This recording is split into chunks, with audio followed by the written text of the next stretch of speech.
a todas e todos, né? Agradeço aí a presença dos colegas, das colegas, né? Temos aqui estudantes, enfim, membros de outras instituições também participando conosco. Essa é mais uma edição do Ampere de Debate. O tema hoje é o combate das milícias pelo Ministério Público. Não preciso dizer que se trata de um tema importantíssimo, urgente, mais do que urgente, enfim. E temos aqui conosco hoje dois grandes especialistas, né, nesse assunto. Eu agradeço muito que tenham aceito prontamente, né, o nosso convite. Temos aqui o professor Daniel Hirata, que é professor de Sociologia e coordenador do grupo de estudos dos novos ilegalismos da Universidade Federal Fluminense. Meu colega, né, de UF, só que do departamento da Faculdade de Sociologia. Então, seja muito bem-vindo, Daniel. Muito obrigado aí por ter aceito o convite. Temos também aqui o nosso colega Fábio Correia. Ele é promotor de justiça, com larga experiência na investigação de milícias e com larga experiência em promotorias de investigação penal, onde ele atua desde 2006 na Baixada Fluminense. Ele integra o GAECO desde 2013 e atualmente é o coordenador do GAECO. Então, Fábio, muito obrigado aí também por ter aceito prontamente o nosso convite. E quem já participou aqui do nosso Ampere de Debate sabe que a gente procura adotar um modelo assim bem informal, né? Bem livre.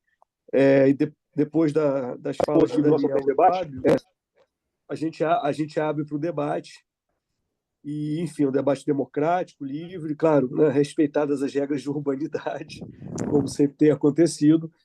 Mas, enfim, então eu acho que hoje a gente vai ter mais uma grande noite aí debatendo um evento fundamental. Bem, Fábio e Daniel, fiquem à vontade. Eu acho que vocês até já conversaram um pouquinho, né, sobre a apresentação. Então, fiquem à vontade, vocês têm a palavra e a gente vai dando sequência aí depois que vocês terminarem.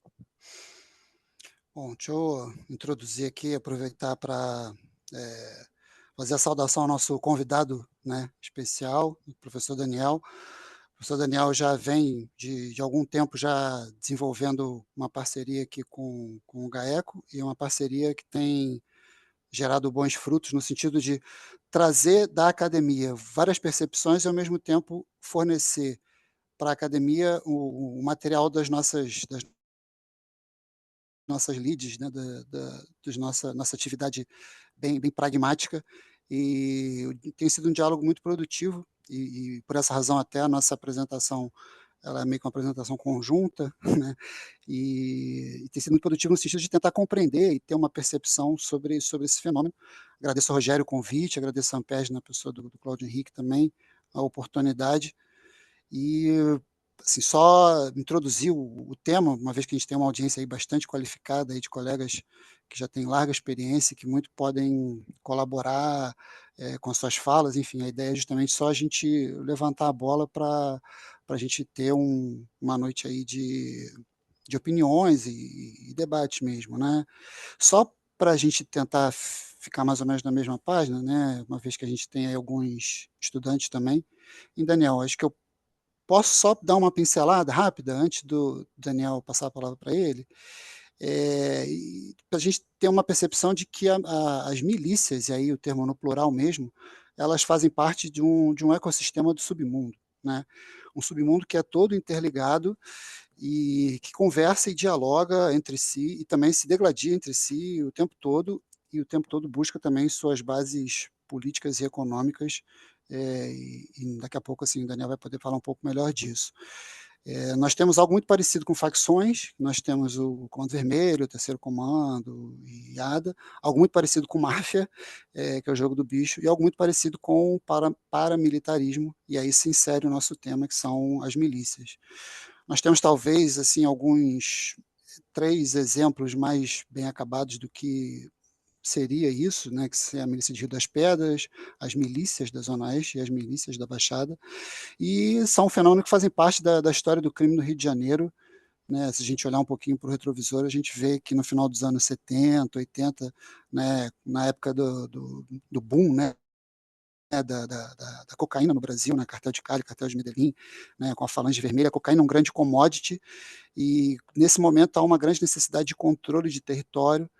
Quando, então, essa mesma organização, essa mesma facção, ela vai se fragmentando e começam a ocorrer as disputas territoriais, né, como eu já falei, tem o Comando Vermelho, Terceiro Comando, Amigos dos Amigos, e gera-se aquela sensação de pânico e de insegurança, quando então surge, no cenário desse ecossistema, algo que poderia ser compreendido como uma nova autoridade para se tentar colocar uma ordem nessas disputas de territórios entre facções, e aí então começa esse nosso Game of Thrones fluminense, é um tabuleiro georreferenciado, que depois o Hirata deve mostrar de uma forma mais visualmente perceptível, né? Quando então, nos anos 2000, a milícia ela começa efetivamente a tomar diversas favelas antes ocupadas pelo tráfico de drogas, e depois a gente vai perceber que ela passa a ocupar territórios também que não tinham uma dominação territorial,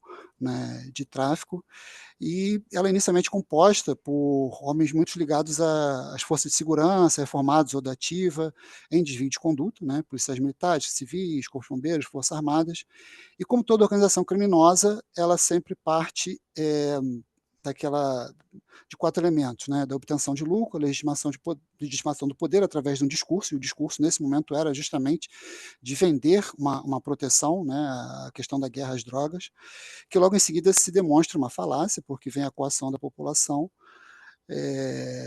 e aquela imagem de benfeitor, né, assim, é uma imagem que ela se apresenta de uma determinada forma e que depois vai se descortinando, que não é bem assim, né. Há um grande problema, porque justamente por conta dessa simbiose, dessa proximidade, né, com a gente do Estado, e até de uma certa simpatia naquele momento, se tem investigações frágeis, prisões, absolvições, quando então, acho que em 2005, mais ou menos, né, nós dessa atividade é cunhado, até pela jornalista Vera Araújo, o termo milícia, e em 2008 se lança uma luz maior sobre esse fenômeno, quando há o sequestro de jornalistas na favela do Batã, isso é muito bem retratado no filme Tropa de Elite 2, né? E a CPI das milícias, né? Quando então se lança uma luz maior sobre o tema, e se passa realmente a debater e a se debruçar sobre o quão pernicioso é esse tipo de fenômeno, né? Até então, com essa venda da proteção, os homicídios vistos como uma solução, como uma forma de estabelecer a ordem contra roubo, contra pequenos delitos, contra tráfico, se apercebe que a proteção, na verdade, é um produto e paga-se por ela, né? E a venda dessa ideia de matar pelo Estado como regular em setores onde há uma ausência de uma política de segurança pública de forma adequada, não era o melhor caminho, né? Existe uma cena muito emblemática até do filme Tropa de Elite, quando o Capitão Rocha vai buscar o arrego do traficante, ele fala: "Quem falou que a comunidade é tua?". Então eu acho que isso é um momento onde se apercebe que esse tipo de grupo vê ali um nicho para conseguir muitas receitas, né, através dos ilegalismos e da exclusividade da prestação de alguns serviços. A gente vê a questão da coação por taxas de segurança, né, dos comerciantes, começa-se a venda de terrenos em áreas proibidas ou protegidas ambientalmente, uma taxa sobre a questão de qualquer transação imobiliária, monopólio de água, gás, cigarro, internet, e hoje em dia a gente tem até a substituição de concessionárias de serviço público, né, por esses grupos, né. Hoje em dia a cobrança, ao invés da pessoa receber a sua conta de luz, né, da concessionária, é o cobrador da milícia que vai até lá. E isso vai, ao longo do tempo, vai gerando um impacto muito pernicioso sobre essas comunidades, e ao mesmo tempo grande aquisição de lucro sobre esse tipo de grupo que vai se estabelecendo ali o seu domínio, né. Recentemente houve até uma reportagem bastante interessante que foi analisando o impacto na economia popular, do que esse tipo de atividade vem produzindo.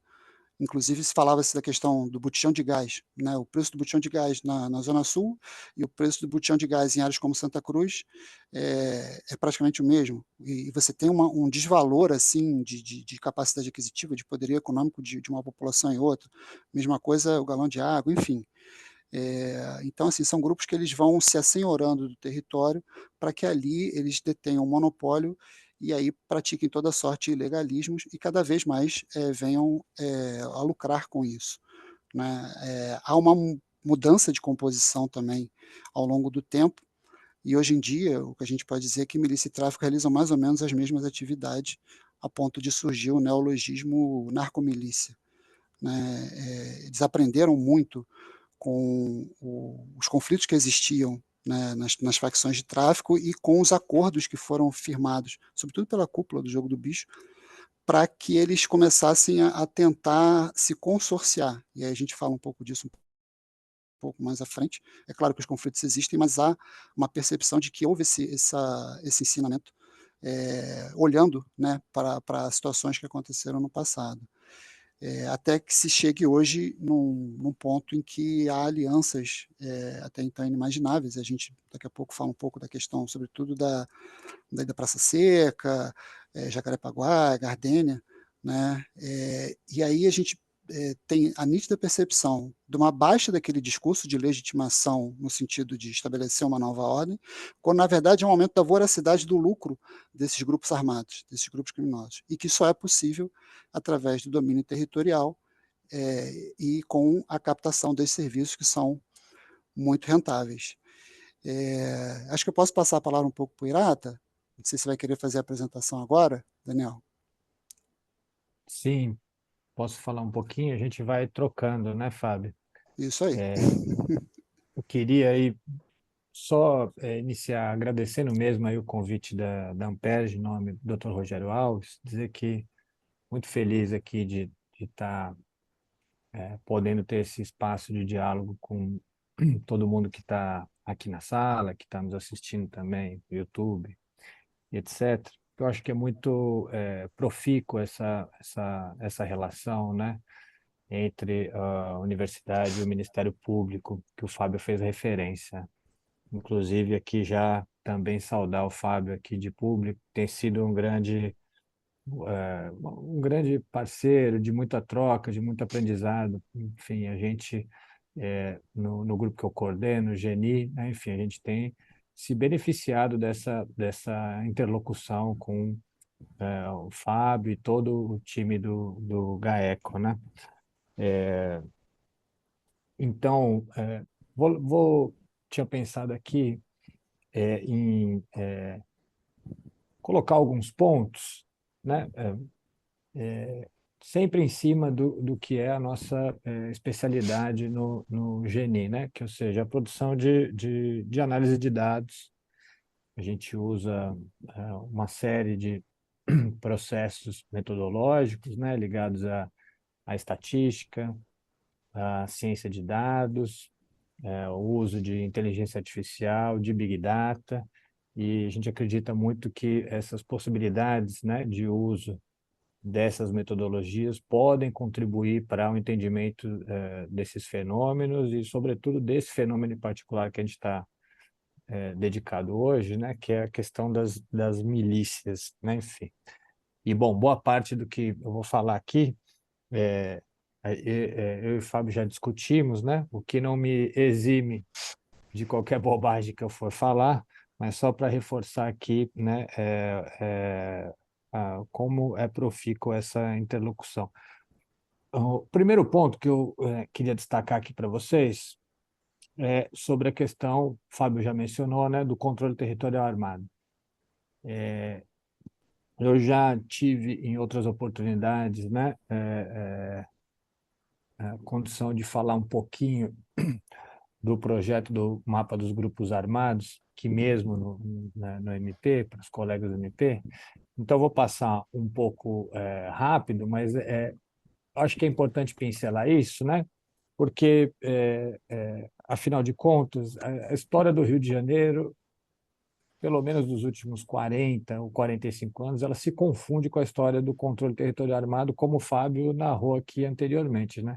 Quer dizer, nós estamos falando de algo que começa a se estruturar ali no final dos anos 70, já faz muito tempo, e isso foi realmente se desenvolveu não só em termos da expansão territorial desses grupos, eu vou mencionar alguns números com relação a isso, mas como o Fábio também já colocou, da maneira como esse controle territorial ele se exerce, né?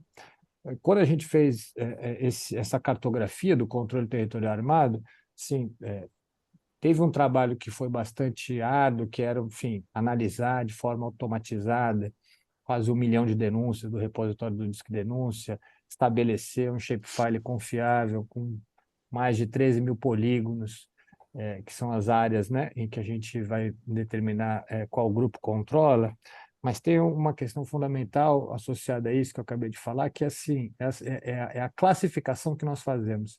E na classificação que nós fazemos tem diversos elementos que caracterizam, né? Não é só assim, tem uma denúncia, então nós dizemos aqui controla tal grupo. Não é isso. Nós estabelecemos uma série de critérios muito exigentes que tem a ver com as dimensões do controle territorial armado. Controle social, como toques de recolher, né? Ou então banimento de pessoas, o que nós chamamos de empreendedorismo violento, né? Ou seja, a atuação em mercados de forma coativa, a criação dos monopólios, que o Fábio fez menção aqui também, empreendedorismo que por vezes não é violento, é uma outra categoria, presença, enfim, tem uma série de categorias e que elas são ajustáveis a depender de duas coisas que são ponderadas, que é a ecologia urbana, ou seja, se nós estamos falando de conjuntos habitacionais, subbairros, favelas, etc., e também os tipos de grupos, né? Porque a maneira como tráfico e milícia exercem, né, o controle territorial armado, e a depender dos locais, isso também faz diferença. Então, assim, eu estou só dando um apanhado aqui de alguma coisa que pode ser lida com mais tranquilidade. Eu vou botar depois os links aqui de acesso a todos os relatórios que nós já publicamos, para quem quiser dar uma olhadinha, mas é para justificar justamente que há uma questão fundamental, do meu ponto de vista, que é a lógica do controle territorial armado. Isso já faz muito tempo e foi se complexificando. Para dar alguns números para vocês, né? Enfim, quando o início da nossa série é 2006, é até onde a gente consegue ter dados, né, classificados. Em 2006, 9% da superfície territorial da região metropolitana do Rio de Janeiro era controlada por algum grupo. Agora, nós atualizamos o mapa, né? Nós tivemos dois lançamentos, um de 2019, referente a dados de 2018, um de 2022, referente à série de 2006 a 2022, e este ano nós atualizamos até o último ano completo da série 2023. Em 2023, nós já temos 20% da superfície territorial da região metropolitana controlada por algum grupo armado, de 9% para 20%. Em 2006, nós tínhamos mais ou menos 2,7 milhões de pessoas que estavam submetidas ao controle territorial armado. Hoje em dia, são 4,5 milhões de pessoas. É muita gente que vive sob a égide, né, do controle territorial armado, e eu acho que isso é muito preocupante. Agora, avançando um pouco sobre a questão, para a gente chegar mais próximo do nosso tema específico aqui, é importante dizer que o controle territorial armado ele se faz de formas desiguais. O que isso quer dizer? Por exemplo, há uma desigualdade relacionada aos grupos armados. Se a gente pega de 2006 a 2023, as milícias aumentaram a superfície de controle territorial armado em 204%.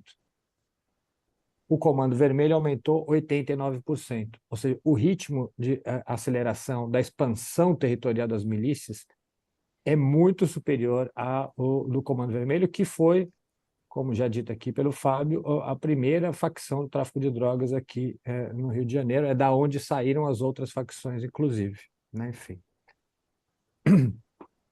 E essa expansão ela também se fez de forma desigual ao longo do tempo. Tem momentos que as milícias avançam mais, tem momentos que as milícias avançam menos, tem momentos que o tráfico avança mais, tem momentos que o tráfico avança menos, né? Isso é o que a cartografia ela vai mostrando. Então, assim, temos um primeiro momento bastante importante de avanço das milícias, que vai até 2008. Em seguida, um outro avanço, eu vou projetar aqui um gráficozinho, que eu acho que ajuda a gente a...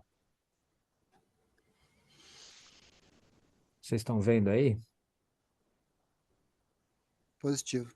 Entrou. Vocês vejam, a linha vermelha é o Comando Vermelho, a linha azul são as milícias, a verde o terceiro Comando Puro e a amarela a ADA, né? Vejo que há um primeiro momento de grande expansão aqui do Comando Vermelho. As milícias, nesse momento, elas têm uma oscilação, mas crescem até aqui por volta de entre 2008, 2009 e 2010.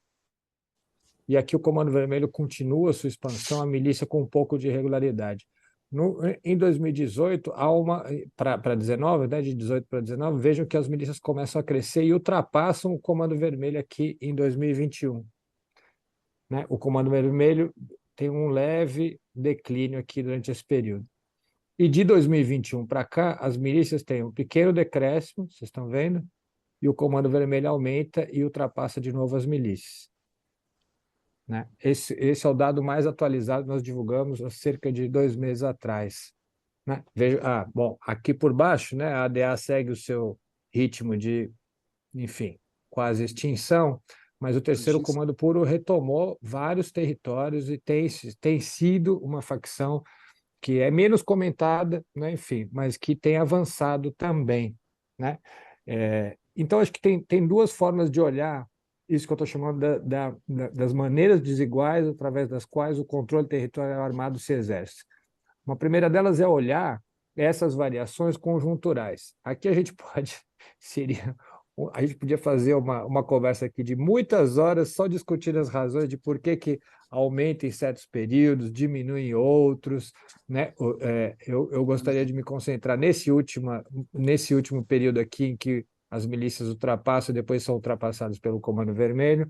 Mas, enfim, mesmo olhando para trás, né, enfim, eu sempre digo, não à toa que aqui em 2008 há um freio na ascensão das milícias, porque me parece que a CPI das milícias teve um impacto, foram mais de 200 pessoas, né, enfim, citadas no relatório, pessoas que eram pessoas importantes no sentido da estruturação das bases econômicas e políticas das milícias, ou seja, pessoas que estavam articuladas diretamente aos negócios das milícias, e muitas vezes aqui nós estamos falando de empresários legais, ou seja, algo que se estrutura também na interface com a economia legal, né? Não é só um mundo do crime, não é um mundo fechado em si mesmo, e também, né, enfim, com a cobertura ou a proteção, a gente pode chamar dessa maneira, que um certo amparo em representantes públicos também ofereceu, e que aqui houve um enfrentamento nessas duas frentes que,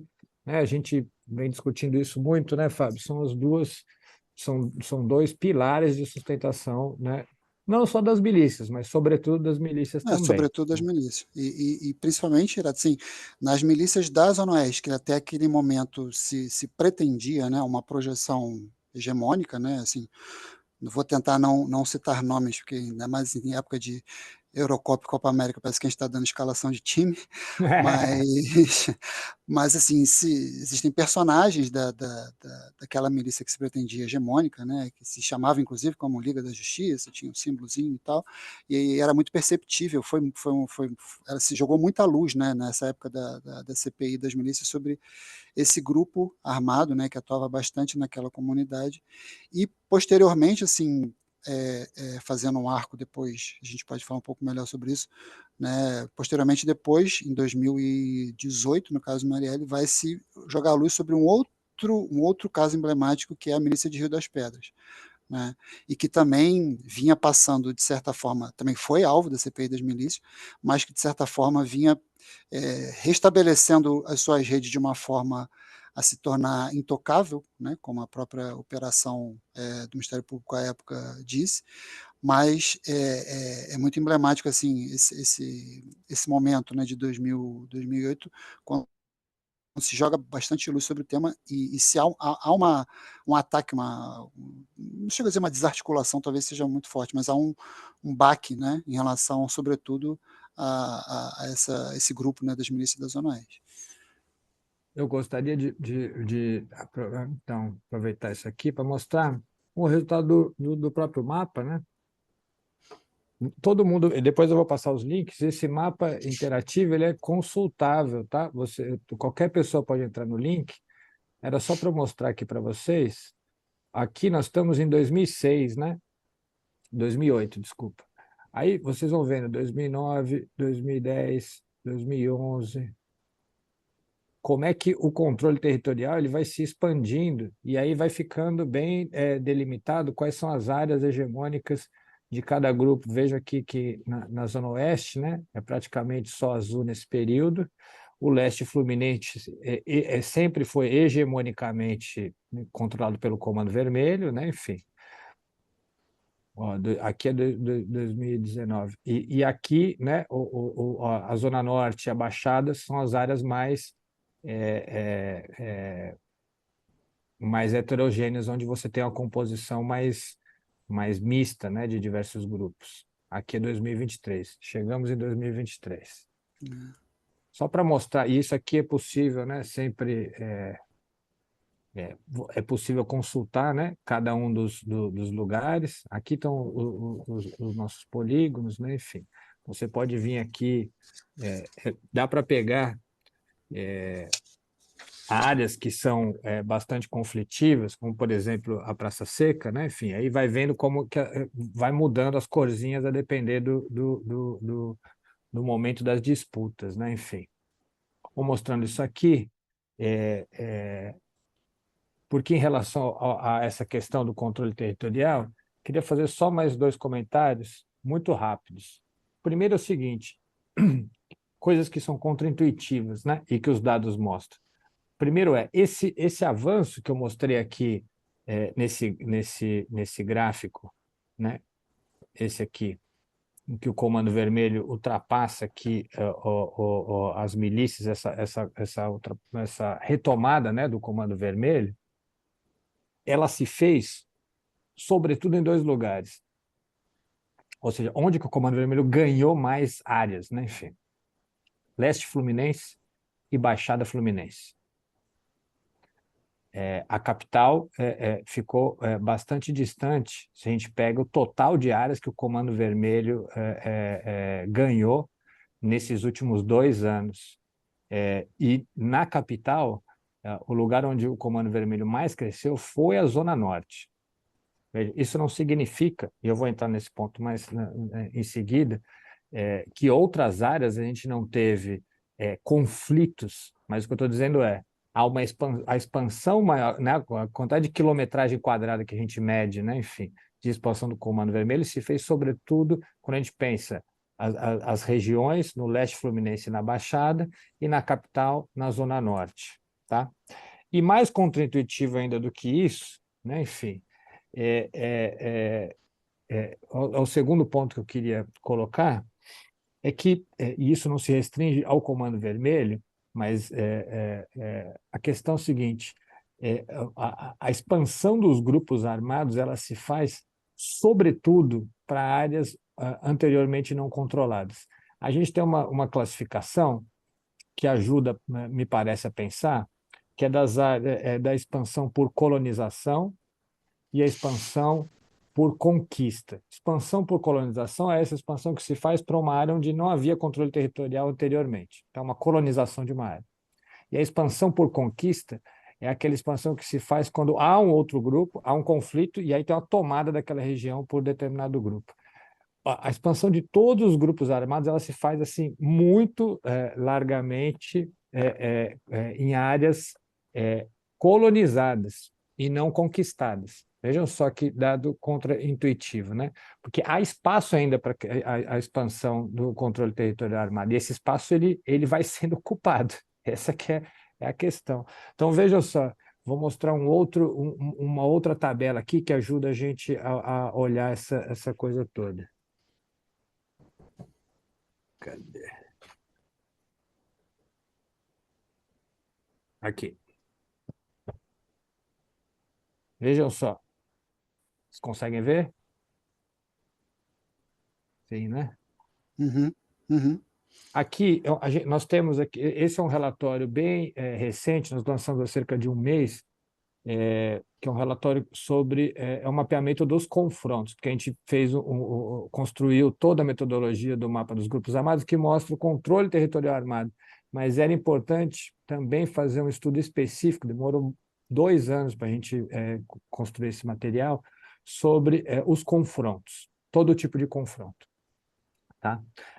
Vejam aqui, anotemos aqui, para quem tiver essa curiosidade, né? Vou só mostrar essa tabela anterior. Nós temos a tabela, inclusive, que mostra os conquistadores e os conquistados, o número de territórios por ano e a porcentagem de territórios por ano conquistado por cada grupo. Então, por exemplo, Comando Vermelho conquistou da ADA 134 territórios, das milícias 257, do TCP 94. Entenderam? E isso é a porcentagem do aumento do CV. A gente tem por cada grupo. Mas voltando ao ponto que eu queria, isso eu acho que, porque eu estou falando isso porque eu acho que esse é um mecanismo de monitoramento bastante interessante para ser feito, né, para cada grupo. Mas voltando àquele meu ponto, vejam só, essa aqui é uma tabela que mostra, aqui nessa primeira coluna nós temos o grupo armado, ADA, CV, milícia, TCP, número de territórios em 2017. Aqui, desse lado, número de territórios, vocês conseguem ver o cursor também, né, quando eu passo? uhum, Número uhum. de territórios em 2023, e aqui no meio nós temos os ganhos por conquista, por colonização, os ganhos totais e as perdas totais. E um saldo aqui, né? Você veja que só a ADA que tem um saldo negativo, todos os outros têm um saldo positivo. Quem tem o saldo mais positivo é o Comando Vermelho, né? Enfim. Seguido do terceiro comando puro e das milícias. Tá? Mas veja que coisa interessante, o Comando Vermelho tinha 1.997 territórios em 2017, passou a 2.249 em 2023, mas desse total, dessa diferença, 463 foram por colonização e 88 por conquista. Ou seja, só 4% da expansão do Comando Vermelho responde por conquista e todo o restante por colonização. Quando a gente pega as milícias, tem algo semelhante. Vejam só, 847 territórios em 2017, 934 em 2023, tá? Por colonização, 337 e por conquista, 36. As milícias, nós temos por conquista 3,8%. E aí, esses dados ajudam a gente a entender essas dinâmicas. Vejam só, o Comando Vermelho, de fato, é quem mais conquista territórios e conquista, sobretudo, das milícias, está aqui nessa outra tabela aqui, né? Ou seja, 52% do que o Comando Vermelho conquista é das milícias, mas as milícias também conquistam muito do Comando Vermelho. Vejam só aqui, ó, a milícia, conquistador, CV, conquistado. 78% dos territórios conquistados pelas milícias são territórios anteriormente controlados pelo Comando Vermelho. E o terceiro comando puro, vejam só, aqui nessa linha de baixo, o que ele ganha do Comando Vermelho também é expressivo, 55,2%. O que eu estou querendo dizer com isso? Que o Comando Vermelho ele é o grupo que mais ganha territórios por conquistas, mas é o que mais perde também. Ele, de fato, é o grupo que está mais associado aos confrontos. E as milícias, do seu lado, é o inverso. Vejam só que coisa interessante. As milícias, elas são o grupo, aí tem que olhar nessa tabela de baixo, elas são o grupo que mais perde territórios em momentos de conflito, mas do ponto de vista da colonização, é quem mais avança. As milícias elas têm uma expansão silenciosa, se a gente puder chamar dessa maneira, né? Enfim. E aí eu acho que, com relação a isso, teriam duas coisas para a gente pensar aí. Desculpa se eu estou me alongando, tá, gente? É só para mostrar alguns dados novos para vocês aqui. que eu acho que a gente tem que estar atento a essas dinâmicas mais conflitivas e essas dinâmicas mais silenciosas. Silenciosas. Não, e é ótimo para nossa reflexão mesmo. Em relação às dinâmicas conflitivas, eu acho que assim, aí tem uma série de questões que a gente poderia tratar aqui. Nesse relatório, nós trabalhamos 3 dimensões do conflito: a frequência, ou seja, a quantidade de conflitos; a regularidade, ou seja, se aquele conflito ele acontece ao longo do ano inteiro ou se são episódios isolados num período curto; e também a intensidade, número de mortos, feridos, etc. É possível identificar, e nós fizemos isso,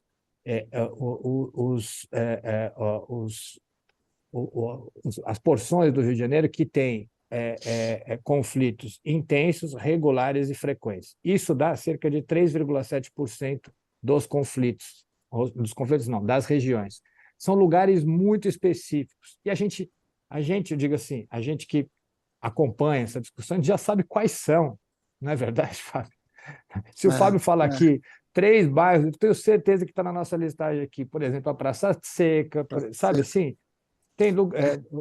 Eu tenho a listagem aqui e ela é muito clara, né? Ou seja, Bangu, Complexo do Alemão, Costa Barros, Guadalupe, Madureira, Maré, Pavuna, Penha, Praça Seca, Realengo, Senador Camará, Tijuca, ou seja, são lugares que são muito facilmente identificáveis, né? Enfim, a gente não tem dificuldade de saber onde eles são. Para esses lugares, né, e sobretudo onde nós sabemos, né, os últimos 2 anos foram muito evidentes. Nós tivemos casos muito emblemáticos aqui no Rio de Janeiro, não é, Fábio? A questão dos médicos, ou enfim, a queima dos ônibus. Nós sabemos onde são esses lugares altamente conflitivos e eu acho que poderiam existir políticas específicas para conter a violência armada nesses locais, né? Aí, claro que tem toda uma questão que eu não vou me ater aqui, mas,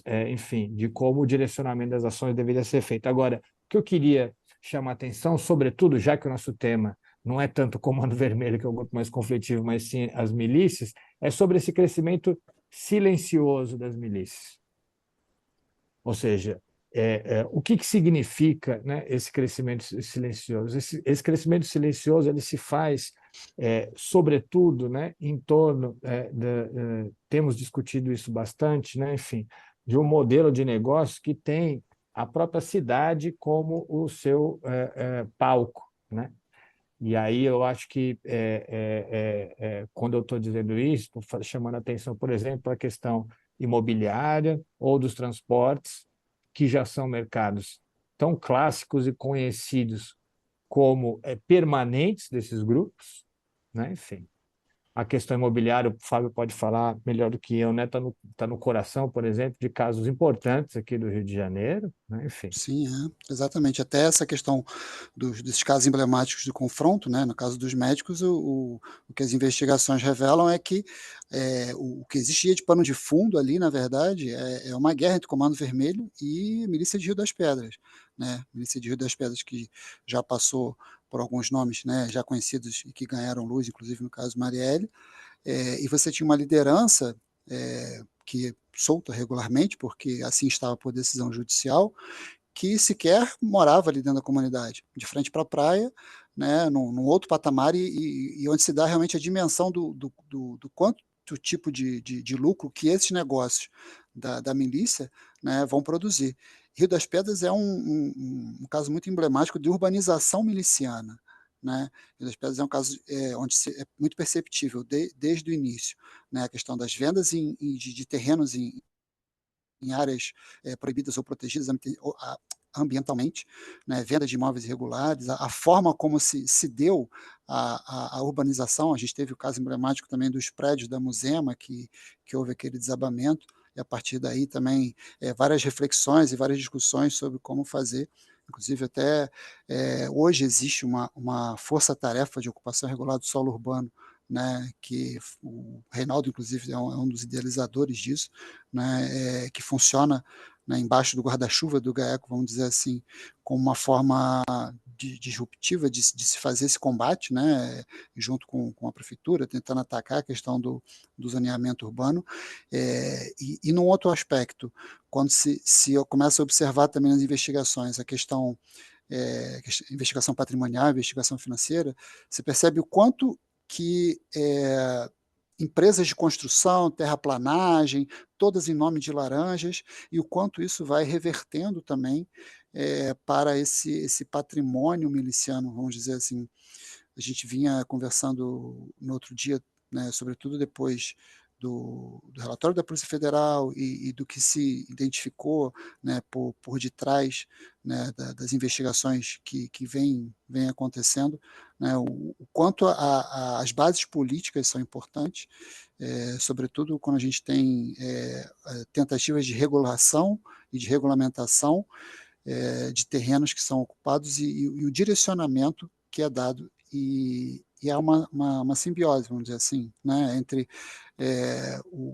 a exploração comercial, né, os ilegalismos que vão se desenvolver por aquele grupo armado criminoso naquele território e o quanto uma base política pode favorecer favorecer através, né, da sua atividade e o quanto isso vai reverter para essa base política em termos de captação de sufrágio, cooptação de voto mesmo, enfim. Então, é um problema também sobre o qual a gente deve se debruçar e refletir, né, sobretudo em épocas onde se aproxima até a eleição, e o quanto a gente pode atuar em relação a isso. Né? Com relação a esse ponto, eu compartilho da mesma posição do Fábio de não ficar mencionando nomes aqui nesse momento, né? Mas um cruzamento muito simples que nós fizemos aqui no grupo entre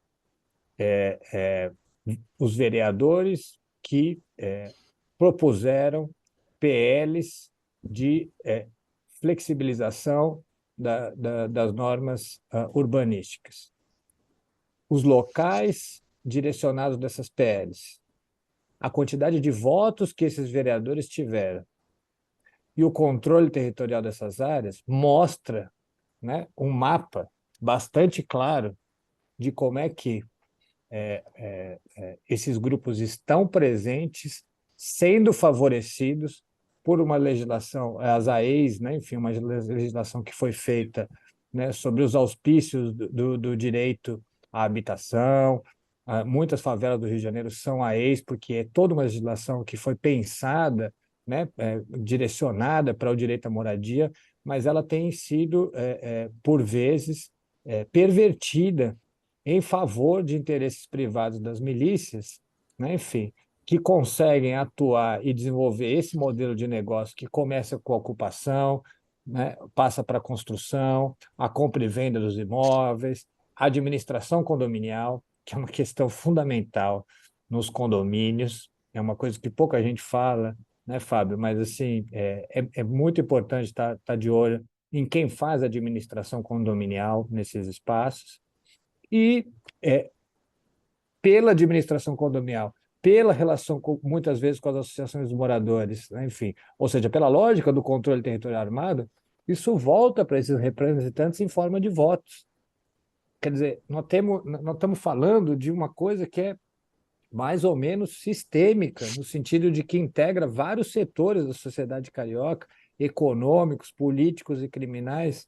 O caso Marielle, eu acho que ele é ao mesmo tempo emblemático e apenas um fio que se puxou dentro de uma malha muito cerrada de relações que tem que ser enfrentadas. E aí eu acho, esse é outro ponto que nós temos conversado, né, Fábio? Que a atuação na área, né, o tema do nosso seminário, enfim, atuação da MP com relação aos ministros, ou seja, a persecução penal, ela é fundamental, né, para que a gente possa romper esses vínculos desses grupos criminais com a representação política, com a economia legal e etc. Mas sempre vai ser necessário que a gente atue também no limite exterior à persecução penal, que tem a ver com políticas públicas, né? Enfim, porque senão é uma espécie de de uma atuação solitária e que, não, que tem o seu papel, mas que não vai conseguir dar consequência até o final, porque nós precisamos de políticas públicas que realizem efetivamente, né, a regulação desses mercados, ou seja, que haja fiscalização, que haja marcos normativos e que eles sejam respeitados, né, enfim. E isso é desenho de políticas públicas, né, enfim, ou seja, a persecução penal e a criação de políticas públicas tem que caminhar de mãos dadas para a gente enfrentar essa coisa, se a gente está olhando para isso de uma maneira tão sistêmica, né? E complementando até esse raciocínio, é possível a gente ter a percepção de que no passado havia um lançamento muito ostensivo, né, a cargos eletivos, e o que se tem observado mais recentemente é justamente uma outra forma de relação, né, entre esses grupos armados com esse setor. Né. Em investigações a gente já observou, né, uma base de apoio, né, no sentido até diálogos, né, com lideranças milicianas, que olha, fulano, você tem que ficar posturado dessa forma. Não, quando tiver a visita, né, de um político, como a gente tem que se comportar, né, e aí há uma norma de conduta. E em outra investigação também já se observou até uma negociação de cargos de segundo e terceiro escalão, justamente para que se passe de uma forma um pouco mais dissimulada, um pouco mais discreta, né? Então tem se observado que há uma nova forma de atuação. E sem esquecer do caso emblemático dos 35 ônibus incendiados, né? Foram 35 ônibus incendiados, uma composição férrea, salvo engano, um carro particular e nenhuma van. O que, se parar para se analisar, refletir, assim, isso pode ser que signifique alguma coisa. Enfim. No momento da CPI das milícias, até mais, né, do que a questão imobiliária, esse foi o grande setor que foi enfim, jogado luz, né, no setor do transporte alternativo. E o fato é que, como, infelizmente, né, a CPI das milícias ela acabou sendo descontinuada, essas coisas elas retornam, né, e retornam de maneiras muito complicadas.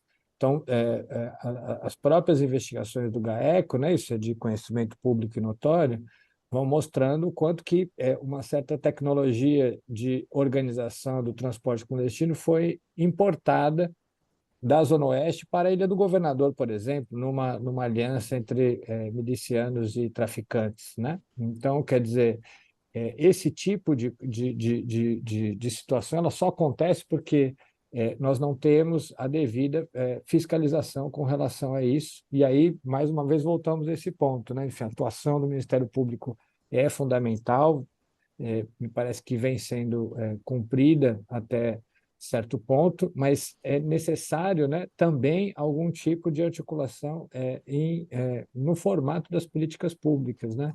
Sobre essa questão imobiliária, nós tivemos o ano passado a discussão sobre a revisão do plano diretor, né? E aí eu pergunto aqui, quantas vezes, né, enfim, as pessoas que trabalharam e trabalham, né, com essa questão da criminalidade foram chamados para serem ouvidos, né, nesses debates sobre a revisão do plano diretor, porque é o grande marco normativo desse ponto de vista, né, enfim. E não seria importante, né, esse tipo de escuta nesse momento? É esse tipo de coisa que eu estou um pouco refletindo aqui, de articulações que me parecem são fundamentais para que a gente avance de forma estruturante, porque nós não estamos falando de coisas que são pontuais mais, e isso que eu acho que é muito preocupante, né? Enfim, é, voltando, né, mais uma vez ao caso de Marielle, nós não estamos falando ali, né, pelo que foi feito da denúncia, né, enfim, nem de pessoas recentes e nem de pessoas periféricas do ponto de vista do cenário político fluminense. Nós não estamos falando também, né, de pessoas que estão posicionadas nas forças policiais, como se dizia anteriormente, só na ponta, né, enfim, das forças policiais. E ainda que nós tenhamos, evidentemente, que ter todo o cuidado, né, enfim, com relação, né, aos direitos dos acusados, o simples fato de aparecer dessa forma é bastante preocupante, sinaliza alguma coisa que é de caráter mais estruturante, portanto, precisa de medidas estruturantes também, né? Um outro aspecto também dentro dessa gama dos ilegalismos, né, dos monopólios que esses grupos criminosos eles vêm impondo, e é uma situação que tem se observado, é se substituir as concessionárias de serviço público, né, Daniel? Tem se observado, né, que ao invés, né, principalmente na Baixada Fluminense tem se observado muito naquelas habitações Minha Casa Minha Vida, o quanto esses grupos, aí é uma lógica um pouco diferente, porque a gente falou de Rio das Pedras, onde há aquela urbanização miliciana, nessas milícias da Baixada, quando há essa expansão dos conjuntos habitacionais Minha Casa Minha Vida, milícia e tráfico também, eles se apropriam daquele território, vamos dizer assim, e a gente está falando de conjuntos habitacionais de 300 unidades e daí para cima, e passam a se senhorar também, não só da questão da gestão das associações de moradores, né, como também dos serviços que vão ser fornecidos. E aí, não só a questão da taxa condominial, da taxa de segurança, do monopólio da internet, TV a cabo, há também serviços que seriam ter concessionários de serviço público, eles passam a se assenhorar e a cobrança é para aquele grupo criminoso, né? Teve um outro caso de uma outra investigação recente, onde determinados provedores de internet, né, que exerciam, né, uma amplitude, né, na prestação do serviço, e onde não foi possível se retomar esse serviço. Foi pedido e deferido, né, pelo juízo a interrupção daquele negócio por aquelas empresas que a investigação indicou que estariam associadas a esse grupo armado. E, no entanto, quando se chega com a agência reguladora ou as outras empresas, né, legalizadas, não foi possível assumir aquele serviço. Eu acho que o Irato tem também até algumas coisas que pode falar sobre isso, o quanto essas empresas elas não têm a capacidade de assumir o serviço, e não só pela questão da depredação do material, mas também por uma análise de risco que é feita, né, e elas se sentem efetivamente intimidadas, né, de assumir aquele serviço. E aí fica, né, aquela nossa reflexão, né, de como resolver isso. As concessionárias elas têm tido muitos problemas, né? Em alguns momentos houve esse diálogo, né? Enfim, porque os prejuízos eles são muito grandes. Porque sabe falando de uma maneira bem direta e clara, né? Enfim, porque muita gente quando estamos expondo sobre essa questão da mediação que os grupos armados têm feito com relação à chegada de serviços, equipamentos urbanos, né, enfim, mercados urbanos, vão dizer, bom, no Rio de Janeiro sempre foi assim. É a famosa política da bica d'água, né, enfim, isso está narrado em verso e prosa em toda a literatura sobre como a política clientelista se estabeleceu no Rio de Janeiro e por aí vai. A questão principal, me parece, é que nós tivemos, a partir da ascensão do modelo de negócio das milícias, uma atuação numa escala que é sem precedentes, né? A Light está querendo sair porque não consegue comportar as perdas que tem, né? Ela está quase saindo, né? Enfim. E com relação a esse mesmo problema, aparecem os Correios, aparecem as empresas de telefonia, quer dizer, há todo um conjunto de mercados aí que estão sendo predados, que estão sendo pilhados, é uma espécie de parasitagem, de extrativismo urbano que esses grupos vêm realizando, porque eles atuam, né, enfim, em bairros inteiros, como o Fábio falou. Não é uma coisa assim circunscrita localmente e que pode existir isso também, mas muitas vezes você tem loteamentos inteiros que são já planejados dessa maneira. As empresas elas não conseguem acessar esses locais. As empresas, muitas vezes, seus funcionários, as empresas terceirizadas, elas não conseguem ir lá trocar, né, enfim, a iluminação ou o serviço. E os moradores, eles têm serviços de baixíssima qualidade, né? Então, quando a gente está falando aqui de regulação de mercados, ou seja, a instituição da efetiva mediação pública nesse mercado, é disso que se trata, né? Oferecer, por um lado, né, segurança para que as empresas possam atuar em todos os lugares, e, em segundo lugar, para que a população, sobretudo aquela mais pobre, né, não seja sobretaxada, né, pelo ágio que esses grupos armados implicam, né, enfim. E tem os serviços de péssima qualidade. Então, quer dizer, uma coisa que a gente vem conversando já faz tempo também é isso, né, Fábio? Quer dizer, isso são medidas que teriam um impacto imediato na vida das pessoas, porque isso é a vida cotidiana, é o aluguel, é a água, é a luz, é o lixo, né? Porque também Gás. há o gás, a água potável. Nós estamos falando do conjunto da vida.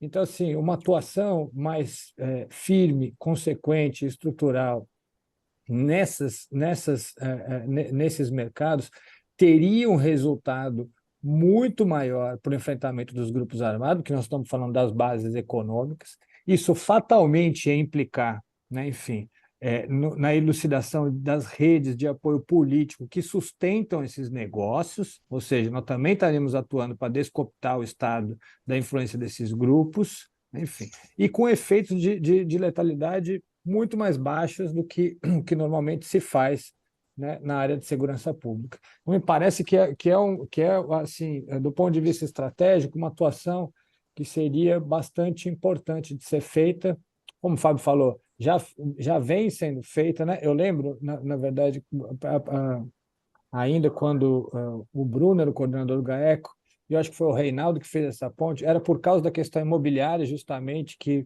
a gente começou essa conversa, né? Enfim. E eu acho que isso vem se desdobrando. Me parece que está chegando o momento da gente conseguir, né, agregar e articular, né? Porque eu acho que ou a gente articula a sociedade, né, do Rio de Janeiro, os moradores desses locais, as empresas, né, enfim, os representantes políticos que têm um compromisso ético, o Ministério Público, a universidade, ou a gente une todo mundo, ou então, dessa forma estrutural como as coisas estão se fazendo, que é uma coisa tão cotidiana e, ao mesmo tempo, tão organizada do ponto de vista dos altos escalões da política, a gente não vai conseguir fazer esse enfrentamento, né? Enfim, ou seja, estou querendo dizer, o desafio está à altura do problema que nós estamos encarando, né? É verdade, né? E muito tempo de controle do grupo armado no determinado território, né, vai aumentando a sua capilaridade, a capacidade de gerenciamento, né, a tal da governança criminal, né, que tanto se fala e que tanto se quer evitar, né, incluindo, né, até a questão dos homicídios, né, a gente sempre também é um assunto que a gente tem colocado também, o quanto essas subnotificações cada vez maiores, né, vai dando também uma falsa percepção do nível de violência, né, em relação à região A ou B, né? Bem, Fábio e Daniel, a gente ficaria aqui ouvindo vocês durante horas e horas, mas eu acredito que vocês trouxeram tantas questões e tantas provocações que eu imagino que os colegas estejam aqui, A ideia era essa. estejam participando, estejam ansiosos para perguntarem, para fazer algum comentário. Eu mesmo estou, mas eu vou me abster nesse momento. Eu queria, se vocês concordarem, sem prejuízo da gente continuar esse bate-papo que está muito, muito rico, da gente abrir aqui para perguntas, intervenções. O que é que vocês Uhum. acham? Pode Claro, ser? claro. Perfeito. Acho que a gente conseguiu até, de uma forma mais fluida, esgotar mais ou menos o que Não, é a ideia. excelente. Vamos lá. Muito, muito. Muito bom, muito bom. Muito obrigado. Bem, fiquem à vontade aí. Quem quiser fazer alguma intervenção, alguma pergunta, comentário, fiquem à vontade.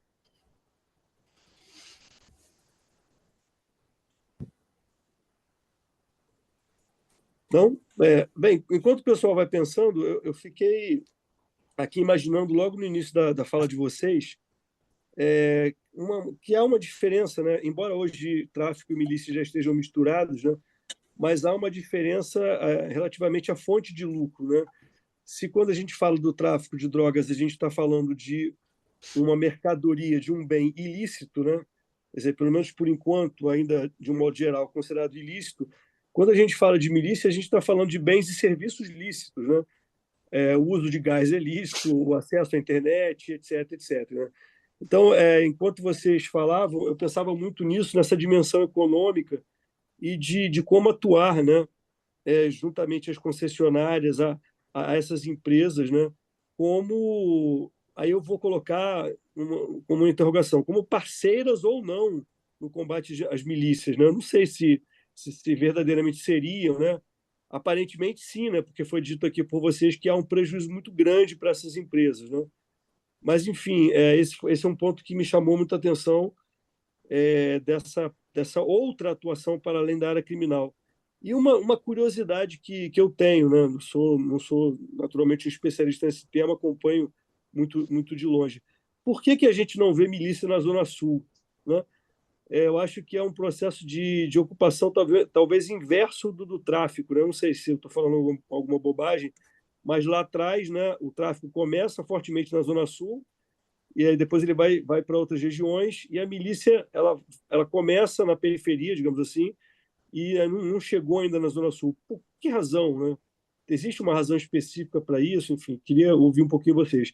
E vejo aqui que o Tiago também levantou a mão. Se quiser, a gente pode fazer uma rodada de perguntas e depois vocês respondem. Não sei, o que vocês acham? Pode ser, pode ser. Diga, Tiago. Boa noite a todas e todos. Obrigado, Rogério. Parabenizo aí a Amperd na sua pessoa pelo evento. Agradeço muitíssimo a visita do professor Daniel Irata e parabenizo o Fábio por esse diálogo interinstitucional e permitir que a gente tenha aqui um diálogo assim aberto com a academia em questões cotidianas aí do nosso trabalho. Eu anotei 3 coisas, né, assim, que me ocorreram a partir da fala de vocês. Primeiro, sobre o gráfico que o Daniel Irata apresentou, a coisa que talvez me chame mais atenção é um espelhamento quase perfeito da movimentação entre Comando Vermelho e milícia, né? E talvez isso tenha a ver com a pergunta do Rogério, né? Eu não sei se não tem milícia na Zona Sul, mas de qualquer maneira a Zona Sul não está pintada no mapa de vocês. E esse espelhamento, eu acho que dá a impressão, assim, ou de que não tem jeito, né? De que, se a gente pensar nisso como uma alternância, uma dicotomia, ou um ou outro, mostra que muda o grupo, mas ele tem uma recomposição perfeita, né? O número de grupos armados ele segue a sua expansão, seja com Comando Vermelho, seja com milícia. E se a discussão não estaria fora dessa dicotomia, né? Numa alternativa, e se a Zona Sul, já que não está pintada, ela representa alguma alternativa, alguma forma de organização que possa ser uma alternativa ou se a gente tem que buscar algum outro modelo. Então, essa era uma pergunta. A outra tem a ver com a coisa do relacionamento dos votos às áreas dominadas por grupos armados, que o Daniel, de certa maneira, associou a áreas de milícia, mas que no discurso mais senso comum se apresenta, inclusive nessa defesa, né, de um grupo como sendo melhor do que o outro, que as áreas de milícias estão associadas mais à direita e as áreas do tráfico mais à esquerda. Houve essa associação, quer dizer, parece que um georreferenciamento indica uma associação entre partidos mais à direita com a área de milícia, mas é possível fazer essa associação com esquerda e área do Comando Vermelho ou de outro grupo do tráfico? Isso já foi tentado? Ou se esse discurso é um discurso que não tem correspondência com o teste de georreferenciamento? E, por último, a terceira pergunta, quer dizer, que não foi tocada propriamente, mas eu fico perguntando se já há uma reflexão sobre isso e qual a avaliação que vocês fazem dessa ida do Rony Lessa para o sistema prisional paulista, né? Porque a gente associa ele à milícia.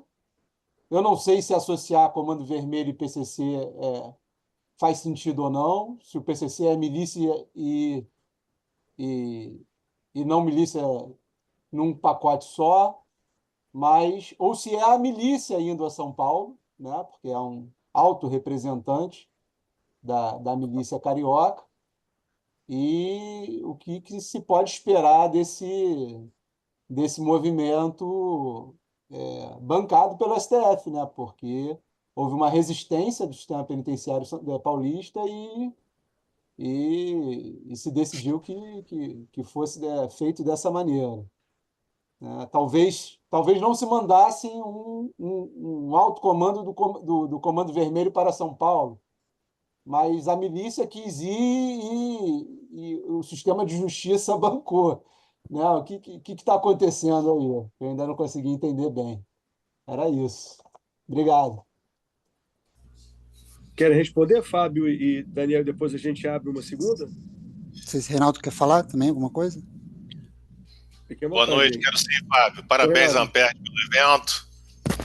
Parabéns ao Fábio e ao Daniel pela excelente exposição, objetiva, mas sem prejuízo nenhum do conteúdo.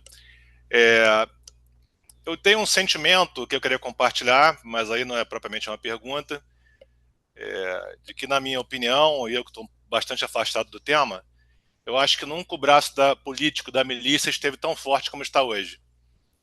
Esse é o primeiro ponto. Aí, se vocês quiserem comentar alguma coisa, fiquem à vontade, mas é só uma inquietação muito grande que eu tenho. E a segunda questão, aí já é de fato uma pergunta, é essa expansão silenciosa das facções e da milícia, que o Daniel citou muito bem. Se existe algum trabalho de vocês, Daniel, ou em outro centro de pesquisa, em outra universidade, que associa essa exposição aos indicadores criminais. E por quê? A polícia ostensiva, ela se preocupa muito com os indicadores hoje, muito por conta da criação do ISP, que você, Daniel, conhece muito bem. E quando os indicadores são favoráveis, aquela região deixa de ter uma atenção especial da polícia ostensiva, até porque todos nós sabemos que o Estado, o poder público de uma forma geral, sempre trabalha com demandas reprimidas e soluções possíveis. Então, uma área que não chama atenção pelos indicadores é uma área, geralmente, que não tem o olhar mais atento da polícia ostensiva. Em que medida isso, na opinião de vocês, acaba sendo também um combustível para o crescimento e a expansão silenciosa, tanto das facções como das milícias? Muito obrigado e parabéns mais uma vez. Não, Mais alguém? Se quiserem já irem respondendo, e a gente abre uma segunda. Posso só complementar, Rogério? Pode, Karina, claro. Tudo bom? Boa noite a todos. Eu vou aproveitar a pergunta dos colegas, porque eu acho que tem alguma ligação, e num viés muito prático, né? Eu estou atualmente em atuação na terceira PJ especializada, combate ao crime organizado, e quando o Daniel mostrou o gráfico, é uma coisa que no dia a dia a gente tem enfrentado, e eu queria saber se é uma percepção nossa, daquele mundo ali da persecução penal, ou se de fato é uma percepção também da academia, no sentido de que, obviamente, a atividade criminalizada organizada, ela vai sempre procurar os meios mais fáceis com menos risco, né? Qualquer atividade, por excelência, vai procurar aumentar os ganhos e diminuir os riscos, né? A gente tem o tráfico no Rio de Janeiro surgindo, antigamente era praticamente assalto a banco, a sua maioria de crimes, aí vem o tráfico como uma atividade menos arriscada, e agora a milícia, como o Rogério falou, ainda menos arriscada, porque a atividade é lícita, né, de certa forma, o gás, a luz, enfim, tudo mais. E a gente tem reparado cada vez mais esse movimento, do Comando Vermelho principalmente, migrando para a milícia, criando o que a gente chama de narcomilícia. E a gente está sentindo um movimento, e isso que eu queria ouvir de vocês, um movimento cada vez mais de que num futuro próximo a gente não vai conseguir mais fazer essa separação.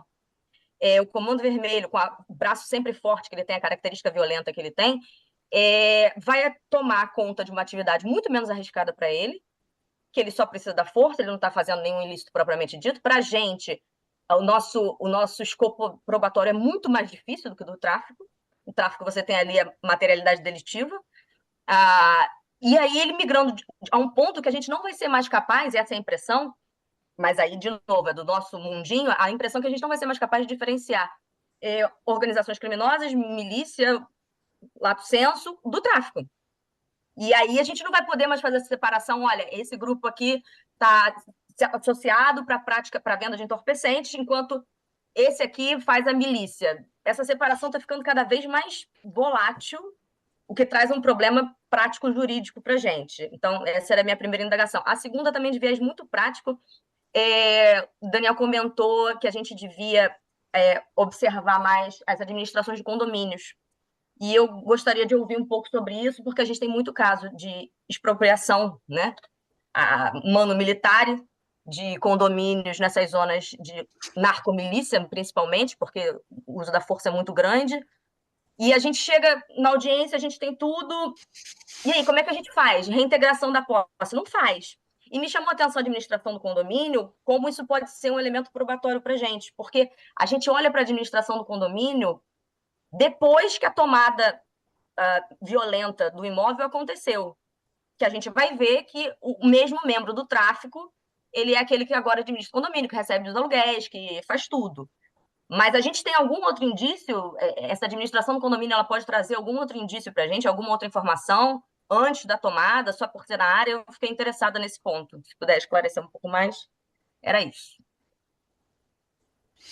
Não, beleza. Até, Karina, até aproveitando a tua fala, realmente assim, esse neologismo, né, do narcomilícia, a gente tem observado que há desde 2012, 2014, você tem uma virada de chave bastante significativa, sobretudo na questão da milícia da Zona Oeste, né, quando você tem a prisão de algumas lideranças, a identificação, a eleição, a indicação, né, de uma nova chefia por uma determinada liderança, que aquilo não é bem aceito, existem alguns conflitos, são alguns homicídios, desaparecimentos, até que uma determinada liderança ela é efetivamente presa, quando então se passa a liderança a um ex-integrante, vamos dizer assim, né, do tráfico de drogas, que àquela altura do campeonato já tinha alçado uma posição de muito destaque, né, na milícia, quando então eu acho que isso pode ser sido a grande virada de chave desse termo narcomilícia,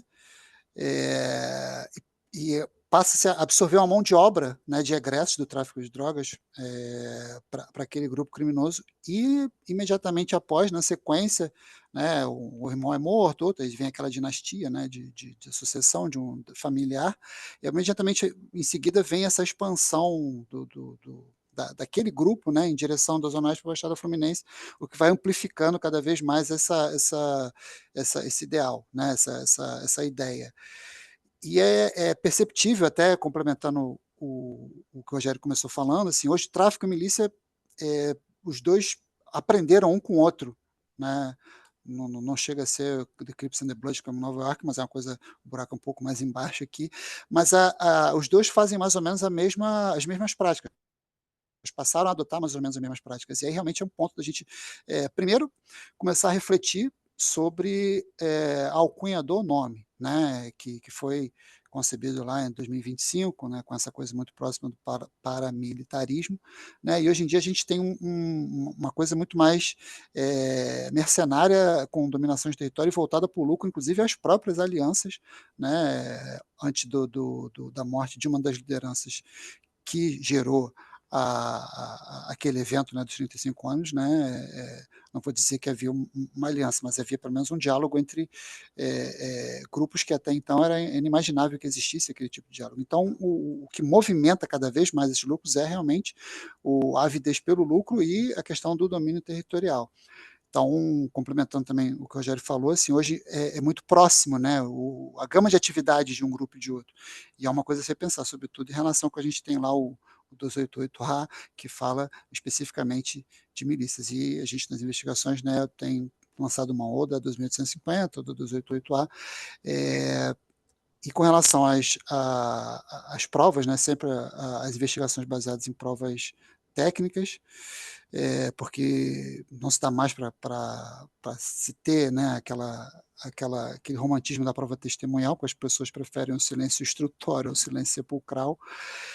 E as associações de moradores, elas têm sido um objeto de estudo, acho que o Irata pode falar melhor, né? Não raro tem se pedido até buscas e apreensões em relação às associações de moradores, porque tem se entendido que ali há um centro nevrálgico que serve, né, para essa dominação territorial. Com relação ao que o Thiago falou sobre a questão da ida do Rony Lessa para o presídio em São Paulo, até vou me abster de tecer maiores comentários, porque isso fez parte do acordo que foi celebrado, né?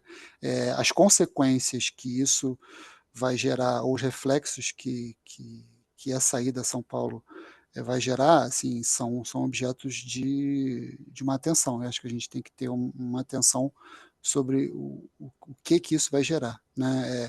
Mas a ida dele para São Paulo fez parte, né? Isso já foi divulgado pela imprensa, de um acordo que foi celebrado, né? E a gente precisa realmente ter uma reflexão, esse olhar sobre esse aspecto que você colocou. Com relação aos dados estatísticos, acho que eu posso pedir socorro aqui ao Irata. Compartilho também da angústia do Reinaldo, quando ele fala da questão das áreas onde você não tem aqueles índices, né, tão relevantes e a ausência de um olhar mais específico sobre essas áreas. A milícia trabalha muito bem com isso, né? Me recordo de algumas operações que a gente fez na minha época de promotor da Baixada, onde, num primeiro momento, num cenário, e aí a milícia de Queimados, né, que ela eu e o Daniel, a gente tem uma percepção de que aquilo ali é um exemplo muito bem acabado do que pode vir a ser no futuro. Queimados é um município muito pequeno, diminuto, mas o olhar sobre como aquele movimento do fenômeno historicamente se desenvolveu, ele pode dizer muito sobre o futuro e o quanto nós precisamos tomar cuidado para que aquele tipo de situação não se reproduza numa escala maior. E, num primeiro momento, quando se fazem algumas investigações, há essa nítida percepção, né,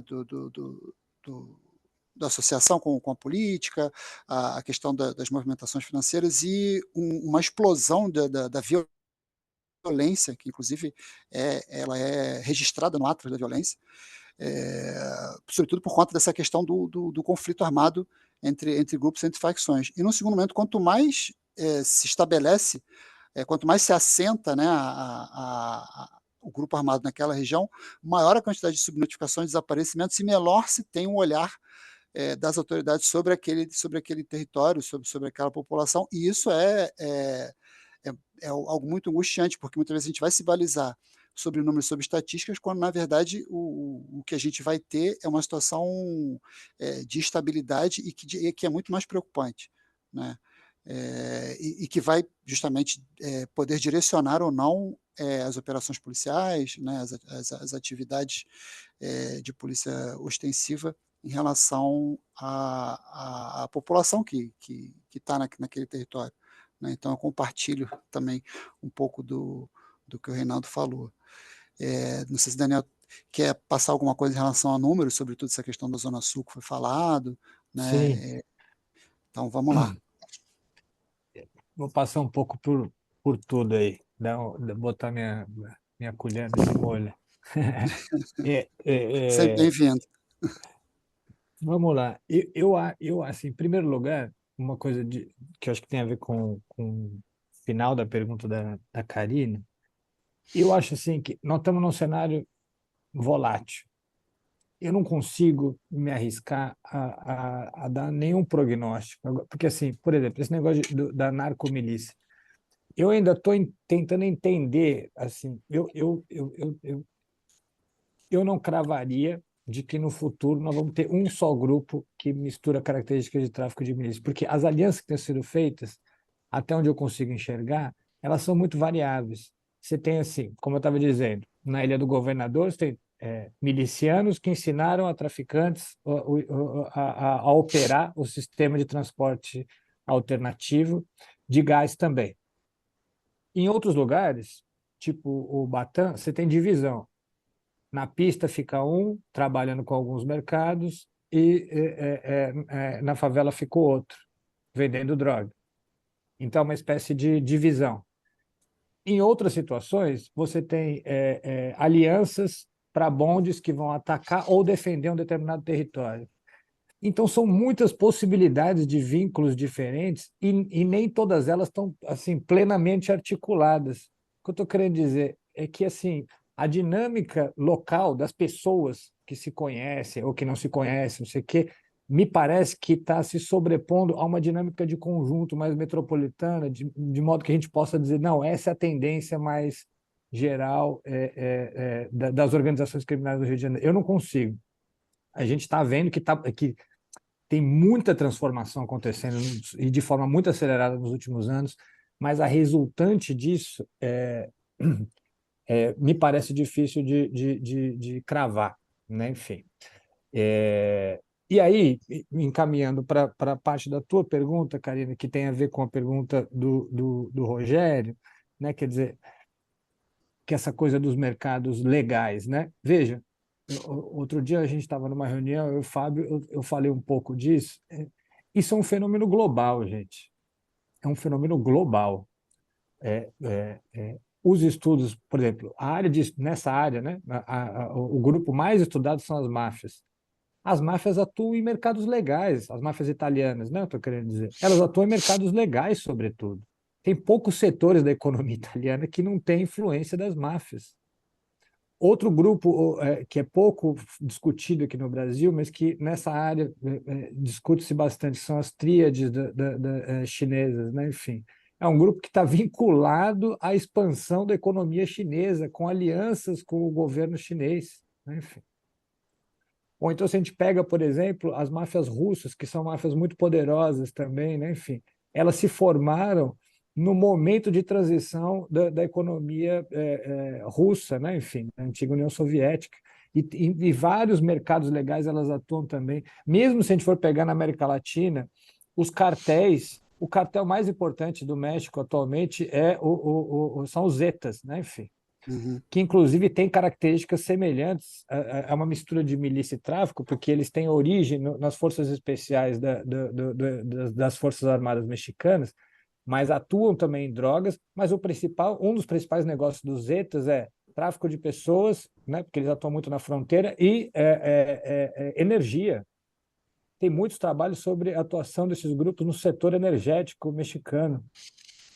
Os paramilitares, tanto as Farc como os paramilitares colombianos, também atuam diamantes, minério, etc, etc. Ou seja, tem um debate no mundo sobre esse modelo diversificado de negócios e cada vez mais próximo da economia legal pelo crime organizado. Na América Central, eles chamam isso de macrocriminalidade, ou seja, quando a criminalidade ela começa a estruturar a própria economia e a política. Então, tem esse conceito de macrocriminalidade que eu não sei se a gente chegou.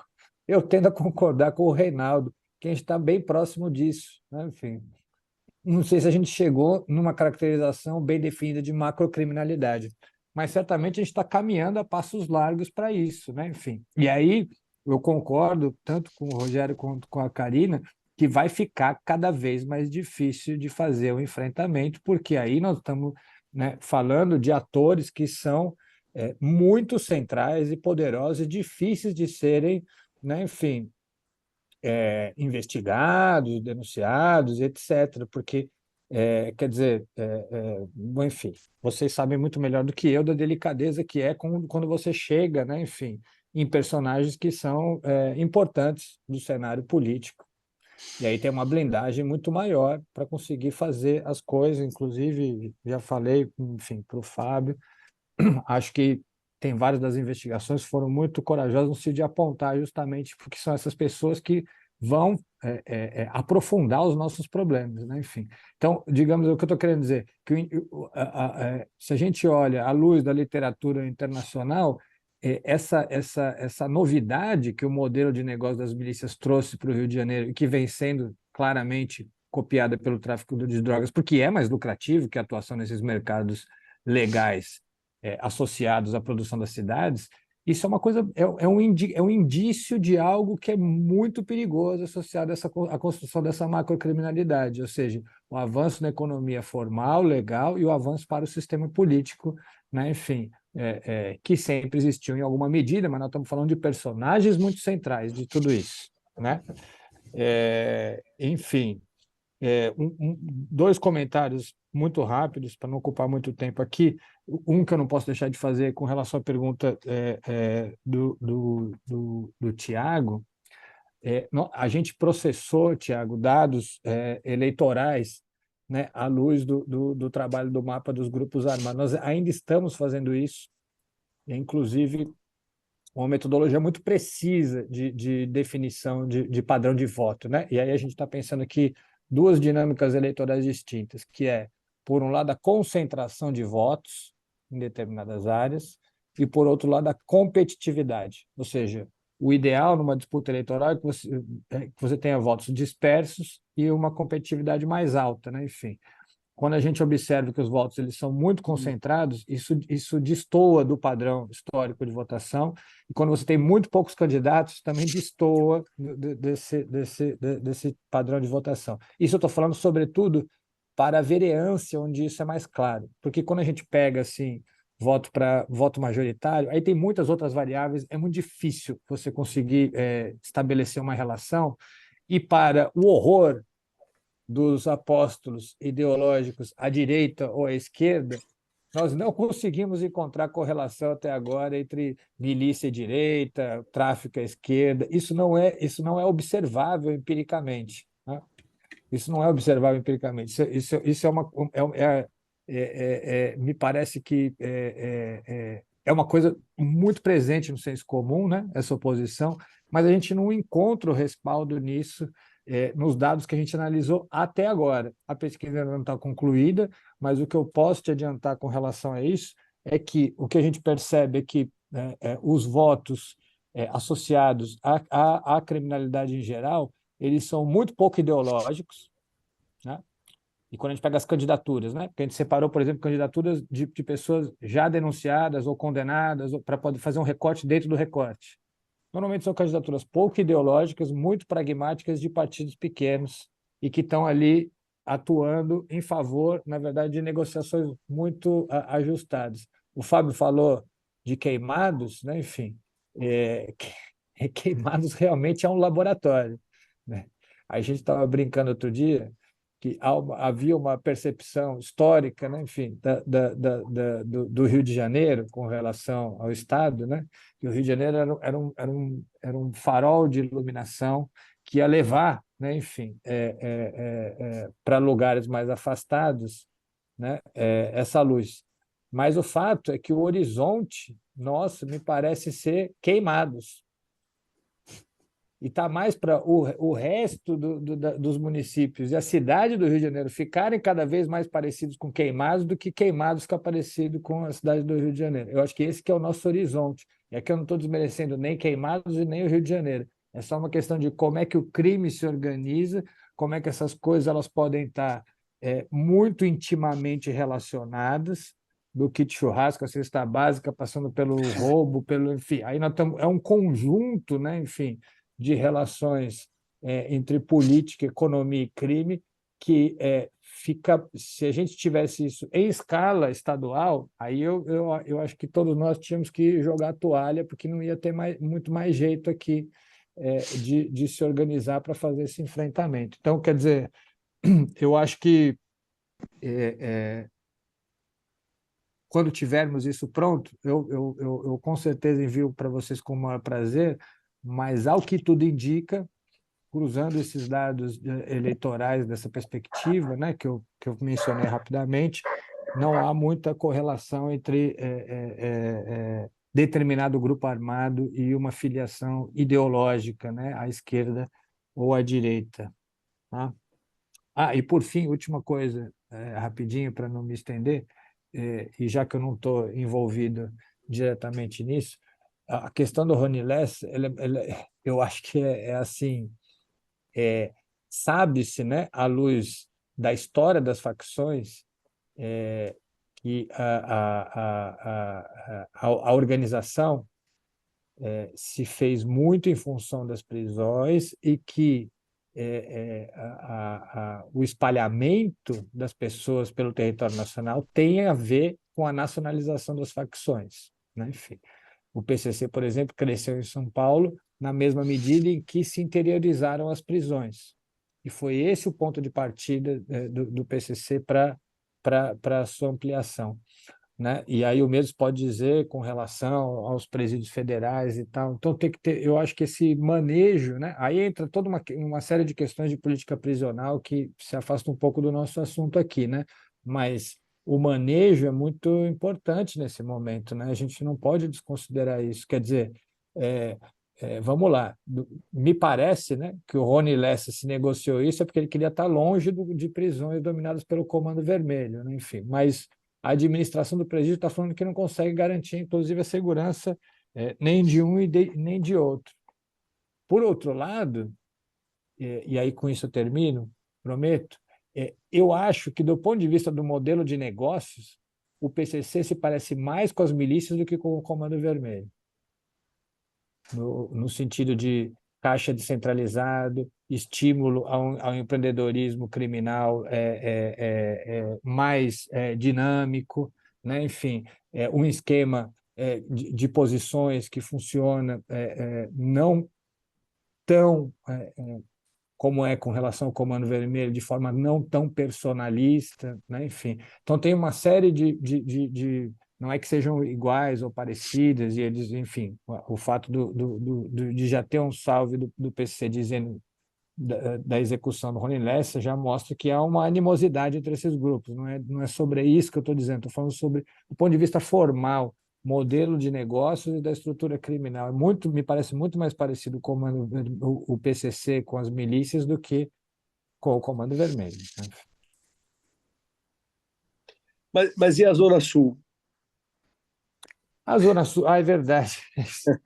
Olha, vou mostrar aqui, ó. Eu vou mostrar aqui, peraí, Rogério, vou mostrar aqui, ó, até separei. Olha a Zona Sul aqui, ó, no mapa dos grupos armados. Ela é majoritariamente controlada pelo Comando Vermelho, né? Tá vendo? Claro, né? Aqui a gente sabe exatamente, o amarelo aqui, né, é a ADA, porque nós temos um famoso episódio ali, né, envolvendo a Rocinha e tal, e aí isso tem a ver com o declínio da DA depois, né, que representava uma porção importante, mas o Comando Vermelho é muito hegemônico aqui na Zona Sul com relação às outras facções, inclusive, e milícia quase nada. E aí o que eu vou te dizer duas coisas, Rogério, com relação a isso. A gente teve muito cuidado no momento de elaboração do mapa dos grupos armados, porque na Zona Sul há muitas denúncias no repositório do DD de extorsão, inclusive denúncias de milícia, porque milícia virou um termo meio assim, se tem alguém extorquindo e se aparece algum policial supostamente envolvido no esquema de extorsão, as pessoas já dizem que é milícia. Mas, no caso do mapa dos grupos armados, a gente estava caracterizando um fenômeno que, para a gente, é específico, que é o controle territorial armado, né? Enfim. E aí, como eu disse, ele responde a uma série de critérios que a gente não encontra na Zona Sul, né? Enfim. É muito diferente a maneira pela qual, né, a influência extorsiva, por exemplo, acontece, né, em Duque de Caxias, na Zona Oeste, ou então na Zona Sul do Rio de Janeiro. Então, com isso eu estou querendo dizer que pode não, há extorsão na Zona Sul. Seria interessante, inclusive, fazer, isso é uma ideia que já passou pela minha cabeça muitas vezes, fazer um mapa não do controle territorial, mas um mapa das extorsões no Rio de Janeiro. A gente percebe o quanto que a gente é cotidianamente submetido a uma série de extorsões, né? Enfim. Isso seria um trabalho interessante de ser feito, mas quando a gente definiu o controle territorial armado como conceito, a Zona Sul não entrava. E eu acho que isso tem muita relação com, né, enfim, o tipo de perfil, né, dos habitantes, né, e aí tudo que isso implica, né, enfim, o tipo de policiamento, o tipo de relação mais próxima com os poderes públicos, e etc. E tal, né? Enfim, fica mais difícil exercer o controle territorial armado no perfil, né? Enfim, da população da Zona Sul. Eu não sei se eu estou me fazendo muito claro, né? Enfim. Sim, sim. Porque do outro lado, e aí, isso, é porque isso me remete a outra coisa que o Reinaldo falou, né? Sobre o crescimento silencioso. Essa coisa do crescimento silencioso, eu acho que, por um lado, tem a ver com o que você colocou muito bem, Reinaldo. Por outro, assim, tem muitos espaços que são fronteiras urbanas, né, que estão ali entre o rural e o urbano, são as franjas, né, enfim, tanto da Baixada, mas também do leste fluminense, da própria Zona Oeste, né, enfim, são lugares onde você, a própria chegada, né, enfim, da urbanização já vai se fazendo mediada por esses grupos, né? E aí isso é a típica urbanização miliciana mesmo, né? Enfim, ou seja, tem um lugar que é meio entre o rural e o urbano, tem um lugar que ainda, né, enfim, não tem, né, aquelas características típicas da urbanização densa, etc. E esses espaços eles vão sendo ocupados já com essa mediação. Para os grupos armados, como você bem colocou, Renato, isso é mais simples, porque você tem uma malha institucional menos densa, você tem uma área, digamos assim, entre aspas, virgem para ser explorada economicamente. Enfim, é mais fácil realmente se instalar nesses locais. É por isso que eu acho que a gente percebe que em termos de quilometragem quadrada, é aí que a gente tem as maiores porções, porque são áreas grandes e são áreas com baixa densidade institucional, capaz de fazer frente. E aí eu estou falando, e aí eu diria que a baixa densidade institucional não se refere só à atuação das polícias também, mas assim se refere a todo tipo de fiscalização que se faz naqueles locais, né? Enfim. Então, são áreas que são, enfim, muito, são oportunidades, né, ideais para esses grupos. E aí, uma vez que aquilo se constrói já desde o início daquela maneira, fica mais complicado também de atuar, né? Então, por isso que eu acho que tem assim, atuações de formas variáveis, né? Com relação às áreas que são mais conflitivas, você tem um conjunto de ações que eu acho que são importantes serem feitas, e com relação a esse crescimento silencioso, é um outro tipo de ação que tem que ser feito igualmente, mas é uma outra articulação, né, institucional entre os vários órgãos, né, que poderiam atuar nesses lugares, né, enfim. Falei pra caramba, né? Desculpa, gente. Não, mas foi ótimo, foi ótimo. Então, Professor começa a falar, não para. bem, se alguém ainda tiver mais alguma questão, temos tempo, embora não queira abusar aí dos nossos convidados, né? 19h45, a gente já está aqui já quase 2 horas falando sobre esse tema. Acho que a gente vai ter que fazer um outro, hein, Fábio e Daniel? Estamos à disposição. É um maior prazer. Legal, legal. Não, Mais alguém? Fique à vontade. Bem, se não, a gente vai caminhando então para o encerramento. Eu, mais uma vez, agradeço muito o Daniel, o Fábio, né, por terem aceito participar desse debate, né? Esse material vai ficar disponível no YouTube, vai ficar também disponível na nossa intranet. E depois, Daniel, também se você puder nos enviar o seu material, enfim, as suas pesquisas, as publicações, enfim, eu acho que é bem interessante para a gente poder também compartilhar com os colegas que têm interesse. E quando vocês tiverem também já uma conclusão da pesquisa sobre as eleições e tal, acho que seria interessante a gente talvez fazer um desdobramento desse debate de hoje falando das eleições. Eu acho que seria bem interessante, porque esse tema, Daniel, que os colegas sabem, enfim, mas para nós ele aparece de 4 em 4 anos. verdade. E ele aparece para o promotor eleitoral. que não tem estrutura praticamente, não é que não tem estrutura de trabalho, mas estrutura muito mais precária de trabalho. Os prazos das ações eleitorais são super curtos, né? E não há um diálogo com as investigações criminais, de modo geral, né? Então, acho que a gente precisaria romper com esse modelo, né, de não trabalhar ou tentar trabalhar de forma artesanal esse tema milícia e eleições só de 4 em 4 anos, que esse trabalho fosse mais estruturado para que daqui a 4 anos, ou enfim, daqui a algum tempo, ele pudesse ter algum tipo de resultado mais concreto. Então, acho que seria bem interessante quando o levantamento de vocês da pesquisa estiver pronto, a gente, não sei, tentar ter mais uma conversa sobre esse assunto. Claro, vem com o maior prazer mesmo, Rogério. E aí eu trago, tem uma equipe, né, que é de cientistas políticos que conhecem mesmo dessas dinâmicas eleitorais. Eu sou só o coordenador do projeto como um todo, né? Mas eu posso, inclusive, trazê-los também para eles exporem a pesquisa, porque essa é uma pesquisa que está sendo feita é uma coisa trabalhosa, né? Porque os dados eleitorais são trabalhosos, né? E às vezes as pessoas não votam onde moram, enfim, tem uma série de coisas que tem que ser consideradas aí, o tipo de controle armado, o tipo de influência. Com o maior prazer a gente vem aqui discutir esses temas, porque ao fim e ao cabo é isso, né? Precisamos votar melhor nessas eleições para a gente conseguir impedir parte dos problemas que a gente mencionou aqui hoje, né? Verdade. Maravilha. Bem, então, muito obrigado aos nossos convidados, muito obrigado a todos que ficaram aqui até o final, que passaram por aqui também, naturalmente, e até o próximo aí, Ampere Debate. Um abraço e boa noite. Obrigado, pessoal. Obrigado. Boa noite. Obrigado, boa noite. Boa noite. Valeu.